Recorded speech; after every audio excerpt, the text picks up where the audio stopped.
Fala, meu povo, beleza? Hoje, daqui a pouquinho, às 19 horas, estaremos ao vivo no SMB Lives, nosso outro canal, para poder falar um pouco sobre as últimas informações do Esquadrão de Aço, sobre as expectativas para a partida contra o Sport quinta-feira, sobre as expectativas para essa rodada que já está rolando, que já está acontecendo e tudo mais envolvendo o nosso esquadrão. Então, se você não quer perder esse papo, essa resenha, não perde tempo, clica no link da descrição e ativa o seu lembrete para não perder absolutamente nada. Vai ser bem bacana, vai ser bem legal. Agora, vamos pro vídeo.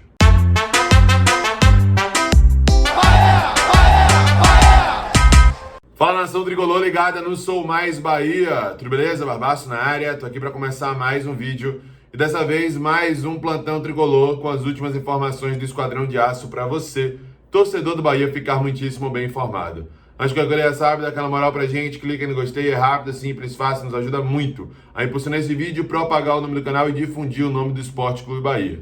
Se inscreve se você ainda não for inscrito, ativa aí o sininho para receber todas as novidades. São 3 conteúdos diários aqui no canal, geralmente 7, 12 e 18 horas. E compartilha com geral para dar aquela moral pra gente.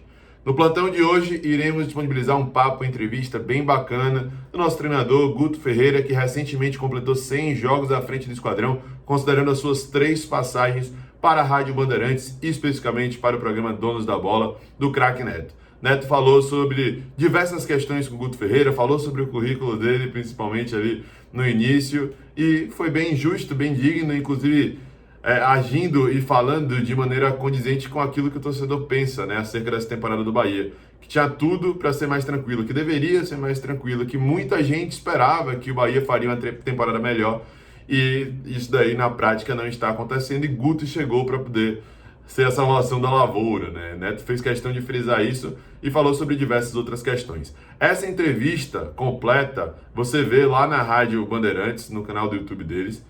O intuito do canal, além de trazer informações de opiniões e tudo mais, é também criar esse elo, trazer conteúdos que às vezes nem todos os torcedores estão cientes que estão disponíveis, que aconteceram, né? Então, por conta disso, a gente vai disponibilizar esse papo aí para você.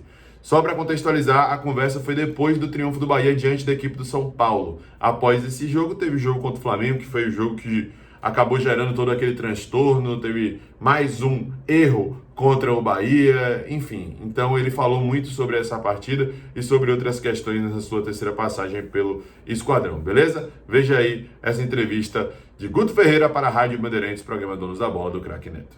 Augusto Sérgio Ferreira, quase é meu parente, mais conhecido como Guto Ferreira. 7 de setembro, nasceu em Piracicaba, de 65. Eu nasci 9 de setembro de 66, então ele é 1 ano e 2 dias mais velho que eu. Então eu tenho que respeitar ele. Treinador de futebol brasileiro, atualmente está no Bahia. Formado em Educação Física pela Universidade Metodista de Piracicaba, Unimep.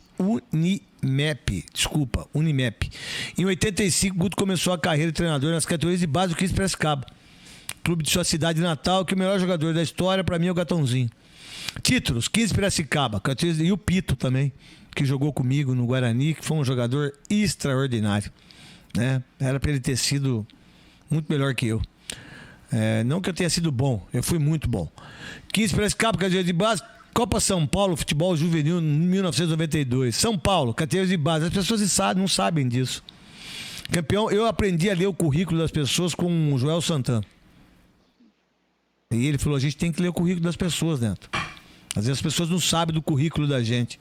Campeão paulista juvenil em 93. Torneio sul-americano sub-16 em 95 no São Paulo. Internacional, categorias de base. Campeão gaúcho de juniores, 96, 97. Acho que ele está preparado para ser treinador ou não? Copa São Paulo de Futebol Júnior, 98. Campeão gaúcho 2002. Campeão paulista do interior da 2012. Do Bugi. Ponte Preta, campeão do interior 2013 e 15. Aí que eu quero dar a sequência no currículo. 15, 16, 17, 18, 19 e 20. Você ganhou títulos. Então foi 2013, 2015 com a Ponte Preta, Chapecoense 2016, Bahia, Copa do Nordeste 2017, Campeonato Baiano 2018, Sport 2019 e Ceará, Copa do Nordeste 2020. Então esses títulos todos, para uma carreira de um treinador tão jovem como você, que eu tenho 55, você tem 56, Em determinados momentos você fala assim, pô, já cheguei muito longe. Já cheguei já num lugar onde eu nem achava que ia chegar. Mas, nós que é do futebol, a gente sempre quer mais. A gente quer buscar outras coisas, Guto. E você tá num grande clube, que é o Sport Clube Bahia, bicampeão brasileiro. Aonde você vai chegar, o que você precisa fazer para esse Bahia, né? Venceu o São Paulo, legal pra caramba, mas 36 pontos é muito pouco para um clube como o Bahia e com aquilo que o Bahia já vem fazendo em termos de estabilidade, de tudo isso. E se fizer uma pesquisa, pouca gente colocaria o Bahia numa situação como essa. Grande Guto Ferreira, meu parceiro de Piracicaba, né? Tá tudo bem aí, essa vitória foi importante pra vocês todos e parabéns fazendo o merchanzão da pizza lá, que eu não sei o nome da pizza, você pode falar, depois do jogo. Porque vai ter uns babaca, Guto, vai ter uns otários que eles olham a gente pela... né, que a gente é acima do peso, ou que a gente é barbudo, ou porque uma mulher tá no futebol, ou porque uma mulher é presidente da república, ou porque uma mulher é presidente de um clube de futebol, né? E você já foi, de uma certa maneira, eu vou usar uma palavra mais... Você foi... As pessoas foram... Um rapaz foi delicado com você, mas você foi tão gentleman, você foi tão educado, que aí você arrebentou mais ele ainda, né? Isso que mostra a grandeza de um homem, né? E ontem, comendo aquela pizza gostosa, foi mais gostoso comer aquela pizza com 1-0, com um golaço, né? Com certeza, né, Neto? Boa noite. Prazer enorme estar voltando a falar contigo. Obrigado aí pela oportunidade. E uma partida muito difícil ontem, né? Mas eu acho que o Bahia fez um jogo de excelência, né? Um jogo onde a gente conseguiu travar a equipe de São Paulo e conseguiu produzir ofensivamente bastante também. Eu acho que 1-0 se deve muito também à grande atuação do Volpi, né? E claro que a gente veio para o Bahia não é para simplesmente sair do rebaixamento. A gente pensa numa competição internacional, né? Eu acho que eu joguei contra o Bahia esse ano pelo Ceará, a gente sabia do potencial desse grupo e a gente está muito feliz pelas respostas que eles vêm dando, né? A gente só está auxiliando essas respostas. E eu acho que a gente vai conseguir o que a gente está objetivando com certeza. Guto Ferreira, Paulo do Vale aqui, queria abraçar o Guto porque tenho uma relação muito bacana, né, com o treinador, nos tempos que eu cobria a Ponte Preta e ele era técnico da Macaca. E o Guto, quem conhece o Guto nos bastidores, o Guto gosta muito desse contato, dessa conversa, né, com os jornalistas, fora dos microfones, né, o Guto toda vez terminava... raiz, todo mundo gostava disso aí. Terminava hoje o treinamento, ia conversar com os jornalistas, o que você acha disso? Pensei isso, um cara muito aberto. E aí quando liga o microfone, já é uma postura um pouco mais dura, já de... saber que algumas perguntas ali às vezes não faziam um certo sentido e ia pra cima também, não deixava de debater, não deixava de mostrar a razão que ele tinha, né, por algum motivo ali de escolha, de equipe, e ao mesmo tempo um cara muito dócil e também, apesar de ser um técnico, podemos dizer assim, exigente com relação aos jogadores e que ao mesmo tempo entende muito de futebol, da parte tática mesmo, e a gente vê isso, né, com as equipes dentro de campo, é uma pessoa de alma leve, e a gente vê essa questão aí quando Bahia. E quando você elogia, desculpa de interromper, que eu interrompo todo mundo, e quando você elogia isso, o maior elogio da maioria dos quase 100% é a forma tática dele. Exatamente. Que isso é uma grandeza, que poucos têm. E eu fico muito feliz de conversar com o Guto depois de alguns anos aí, a gente já teve outros contatos, né, ao longo desse tempo, mas hoje o Guto com esse sucesso de novo no Bahia, no futebol do Nordeste de modo geral, então é um prazer conversar com você, viu, Guto? Prazer é todo meu, Paulo, fazia muito tempo mesmo e conversar contigo é sempre muito bom. Eu sempre lá, desde o início, lá sempre fui teu fã e feliz em te encontrar nesse momento ao lado do Neto aí. Muito bom mesmo, pode ter certeza disso. Boa, e obrigado junto. pelas palavras. Tamo junto, Guto. Ô, Guto, me fala uma coisa, então. Agora uma pergunta de fato. Ontem você enfrentou o Rogério Ceni e já tinha enfrentado o Ceni em algumas oportunidades, né? Numa rivalidade boa ali entre Fortaleza e Ceará. E a gente viu uma postura do Bahia que muitas vezes ao longo da partida conseguiu anular o São Paulo. Isso vem de outras experiências enfrentando o Ceni, Guto? É sempre muito difícil jogar com o Ceni, né? O Ceni, com o tempo, ele com certeza coloca as equipes dele a marcar muito forte, a jogar, a propor o jogo com qualidade, né? E é sempre muito difícil. É uma equipe que joga sempre com muita intensidade. E o trabalho dele tá se iniciando no São Paulo ainda, né? E como o nosso também. A diferença é que nós talvez pegamos um time numa condição de conhecimento maior do que, de repente, ele com o São Paulo ali. E a gente tem conseguido ser mais equilibrado, né? O São Paulo tem momentos bons e oscilando um pouco. Mas eu tenho certeza que ele vai dar conta disso aí e daqui a pouco o São Paulo já está estável como ele busca. Guto, boa noite. A Gabriele quem tá falando. Boa te noite. agradeço mais uma vez, te Tudo agradeci bem? por mensagem, agora ao vivo aqui, por falar com a gente nos Donos da Bola. Eu quero te parabenizar por esse início de trabalho no Bahia. Quando a gente soube que você seria contratado, foi uma surpresa muito boa, porque eu acho que você tem essa habilidade mesmo de começar a resgatar o time. É claro que a situação do Bahia não é nada fácil, mas eu queria destacar que desses 7 jogos até aqui, o Bahia sofreu apenas 1 gol, né? Então, já é um time um pouco mais sólido defensivamente. E a minha pergunta é justamente essa. É claro que isso não tira o potencial ofensivo do time também, que já marcou 7 gols nessas 7 partidas, mas a solidez... Mas é bom marcar nesse momento, viu, Gabi? Você tem toda a razão. Nesse momento é muito bom marcar não hoje. Não esquecer dessa parte, né?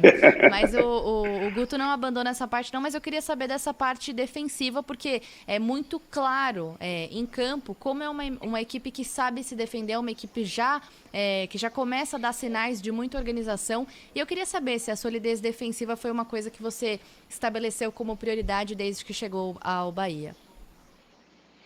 A gente sempre busca o equilíbrio, né? Mas tem que partir de algum princípio. E logo que nós chegamos, o pior para aquele momento estava sendo a defesa que era mais vazada da competição. Ainda estamos, mesmo com 7 jogos tendo tomado um único gol, ainda somos a segunda mais vazada, né? Mas para os últimos 7 jogos, talvez, se não somos a melhor, estamos ali concorrendo entre a melhor dos últimos 7 jogos. E isso é muito importante porque fez com que a gente somasse 62% de aproveitamento unido ao ataque, que também tem feito gols, né? Ô Guto, nesse entendimento do Campeonato Brasileiro, você não acha que é muito desproporcional o que acontece em relação à grana? E aí eu vou dizer por que eu penso isso. Porque o que tem de dinheiro hoje, Flamengo, Palmeiras e o Atlético, eu não sei se a gente vai ter de novo um campeão brasileiro para disputar de igual para igual. Qual a sua visão sobre isso?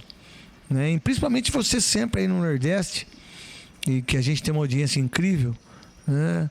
Até que ponto isso tem que ser estudado de uma maneira diferente para que se possa ter uma divisão diferente daquilo que se pensa, né?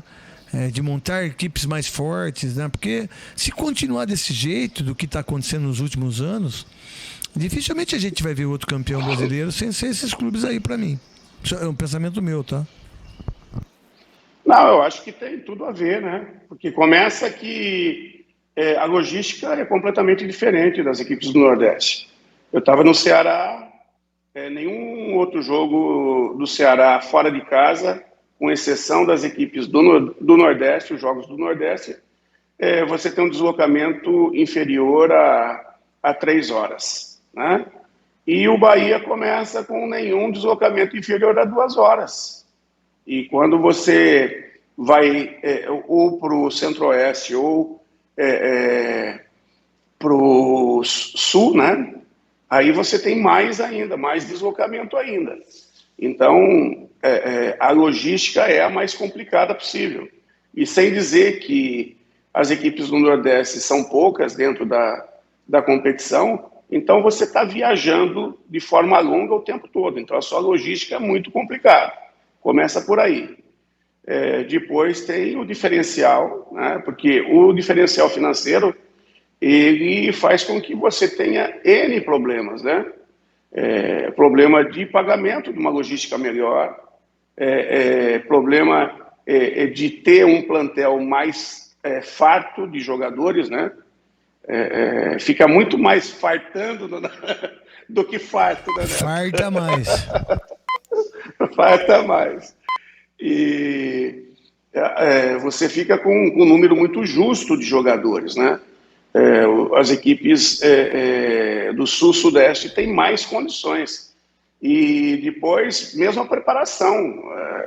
Por exemplo, Bahia, para você conseguir amistosos, para você conseguir manter a equipe em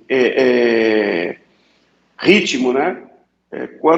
Dificilmente você consegue fazer um jogo com as reservas.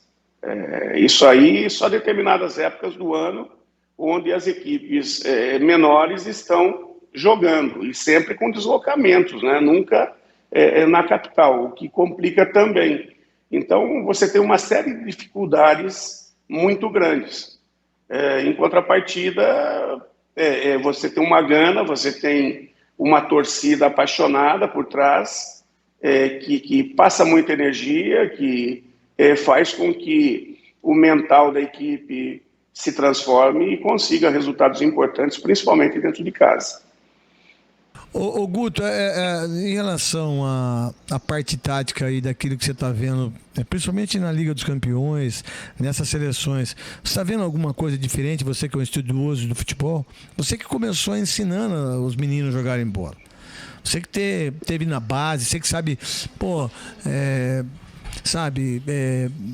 daqueles que eu trabalhei, né, que foram importantes na minha vida, que é o seu Pupo Gimenez, o Macalé, o Altair tá escutando a gente, tá te mandando um beijo maravilhoso, que trabalhou com você no São Paulo, grande Altair. Fantástico. É uma das pessoas que eu mais amo nesse futebol, um baita de um cara, né?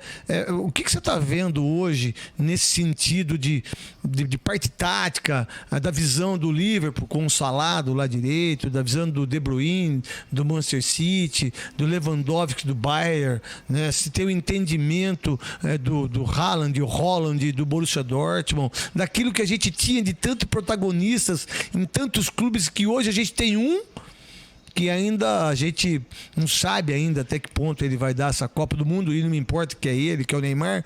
O que você está vendo disso tudo, desse futebol, né? Covid, e graças a Deus a gente vai passar por essa. Por exemplo, hoje em São Paulo, me parece que não teve nenhuma morte, graças a Deus, sobre o Covid, né? O que você está vendo de tudo isso aí que aconteceu e está acontecendo com todos nós, e a pobreza do nosso futebol na parte técnica? Na parte técnica, eu acho que tem N fatores que fazem com que tenha uma queda, né? Eu acho que aquele futebol que brotava autodidata, né? Através do futebol de rua, futebol dos campinhos, a invasão imobiliária, né? Acabou com os campinhos, e até a violência, né? Hoje, a criança, em vez de jogar futebol, ela fica no videogame, os pais não deixam sair de casa. Então, o vocabulário motor dele, desde pequeno, é muito mais de quem está ocioso do que quem trabalhava o tempo todo melhorando a sua coordenação, subindo em árvore, pulando muro, enfim, aquela agilidade que tinha nas crianças. Hoje até tem, mas são nas crianças de uma faixa maior de pobreza, digamos assim, e elas não acompanham a educação, né? A educação, o governo não investe na educação, então eles têm, por um lado, algumas coisas importantes e, por outro lado, perde em outras coisas. Depois, o futebol menor também deixou de trabalhar mais os fundamentos, né? O futebol de base. Hoje se fala muito em tática, tática, tática, e o que adianta a tática se não tiver a técnica para executar a tática? Então a gente precisa ter uma boa leitura de jogo, ter um aperfeiçoamento do bom passe, do bom chute, do bom controle de bola, do bom drible, né? E a partir daí desenvolver a parte tática. E a parte tática lá fora é possível por quê? Porque os caras têm dinheiro, vão lá, contratam os melhores do mundo. E a gente quer colocar o nosso campeonato no mesmo nível dos melhores do mundo. Eles estão contratando gente do mundo todo, escolhendo a dedo, tirando os nossos melhores com 12, 13, 14, 15 anos, os mais tardios com 18. O que diminui hoje o espelho dos nossos garotos é assistir campeonato europeu, não é assistir campeonato brasileiro. Então ele já não tem do ladinho dele, né, o espelho, aquele contato com o ídolo de forma acentuada como era antigamente, né? Então tem N fatores para se discutir, é um debate longo, e eu estou tentando até dar uma encurtada na resposta aqui, mas são muitos quesitos aí, né, para fazer com que o nosso futebol decaia no nível que era, né? Porque antigamente também saía pouco jogador para fora. Se saía pouco jogador para fora, os melhores estavam jogando aqui. Então isso elevava muito o nível. A reposição era menor. Hoje tem que estar repondo o tempo todo. A cada final de campeonato, um time muda 7 ou 8 peças, no mínimo. Isso é muito, né? Quando o time se mantém encaixado, 3, 4 anos, é porque é uma equipe vencedora, né? E se consegue se manter vencendo devido a uma gestão muito qualificada, né? Muito qualificada. Ô Guto, você falou que estava tentando encurtar a sua resposta. Não precisa disso. A gente estava aqui elogiando, inclusive, o que você está dizendo, porque é difícil ter não só pessoas com clareza dentro do futebol, mas gente com coragem de apontar todos esses aspectos que você falou, desde venda de jogadores até a questão financeira mesmo dos clubes de investimento mesmo, enfim. Então, faz muito sentido a sua colocação. A minha pergunta agora é sobre os próximos passos do Bahia, começando por esse jogo contra o Flamengo. Não é uma partida das mais fáceis, né? Ainda mais nesse momento delicado, reta final de campeonato. O Flamengo também não vive o seu melhor momento na competição, mas ainda assim é uma equipe muito consolidada. Como o Bahia vai se preparando para essa partida e qual você considera o maior desafio para sair com 3 pontos depois desse jogo? Nós já começamos a estudar o Flamengo desde ontem, né? Ontem, após o jogo, a gente já conversava com os analistas. Hoje nós já fizemos uma reunião a respeito. Vamos voltar a nos reunir amanhã após o treino. A gente viaja à noite, treino de manhã, viaja à noite. À tarde nós temos, nesse intervalo aí, mais uma reunião. Já vamos trabalhar taticamente em cima disso amanhã de manhã. E o nosso objetivo é sempre fazer o melhor. Nós vamos preparados para fazer um outro grande jogo e buscar o melhor resultado possível, né? A gente já teve a felicidade em outros clubes de vencer o Flamengo, e no Bahia a gente não pensa diferente. A gente pensa em fazer um grande jogo, a gente sabe das dificuldades, é um time a ser respeitado, sim. Jogando no Maracanã com torcida é muito difícil, mas nós temos que confiar no nosso trabalho também, temos que confiar no nosso grupo. E se tem uma coisa que o grupo tem feito é se entregar muito dentro de campo. Dar cada um o seu máximo, e isso tem refletido nos nossos resultados. A gente espera que a gente possa, sim, voltar do Rio aí com um resultado importante para a nossa campanha. Guto, para fechar, esse final de semana a gente infelizmente perdeu... Ponte, né? Com certeza. Não, que eu gosto muito do Kleina e do Guto, assim, e infelizmente o Vadão nos deixou, mas são os 3 maiores que eu trabalhei na minha curta carreira: o Kleina, Guto e o próprio Vadão, né? O Kleina tá lá também. Aprendi muito com o Vadão. Aprendi muito com o Vadão. O O Vadão foi, no início da minha carreira, foi um dos caras assim que, em observações, foi um dos caras assim, que mais me ensinou na época do Da Carrossel. nova geração, ele foi uma referência para vocês todos. Total.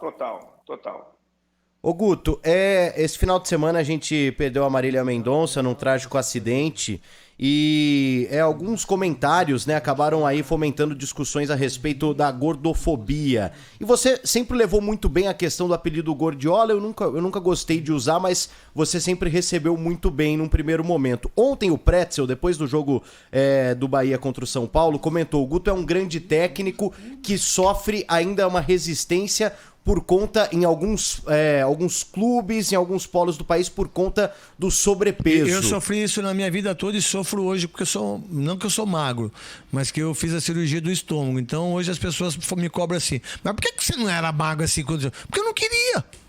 Isso não é meu. Não queria. Entendeu? Então as pessoas têm essa mania de achar e de julgar as pessoas nesse sentido, que é um absurdo. Você concorda, Guto? Olha, eu sinceramente eu procuro evitar ao máximo esse tipo de situação, né? Porque não me traz benefício nenhum, né? O que me traz benefício é a situação do apelido, que uma sacada muito grande do Flávio Prado foi, para mim foi uma homenagem que ele fez, ele Ponte Pretano, quando me apelidou, e esse apelido ele me trouxe muita positividade, muita aceitação no meio. Ele quebrou muitos preconceitos, muitos paradigmas a meu respeito.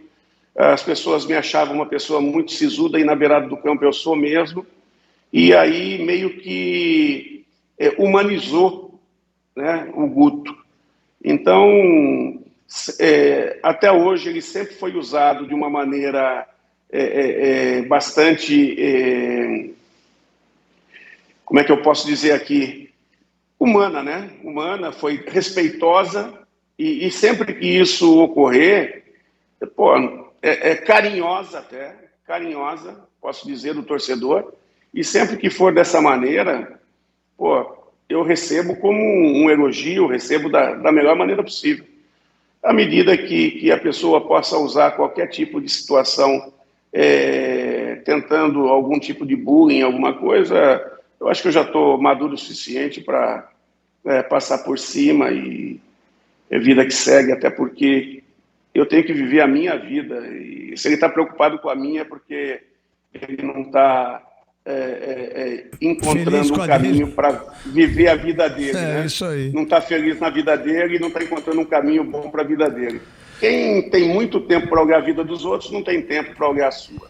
Ô, Guto, tá faltando alguma coisa na sua vida. Exatamente. Então, um beijão pra você, um abraço carinhoso, né? Que você possa fazer com que o Bahia se estabeleça mais ainda. É o que a gente deseja aqui. Muito obrigado de você poder ter atendido a Rádio Bandeirantes, os donos da bola. Um beijão no seu coração e um forte abraço. Igualmente, Neto. Igualmente. É sempre um prazer muito grande estar falando com vocês aí. Mais uma vez, obrigado.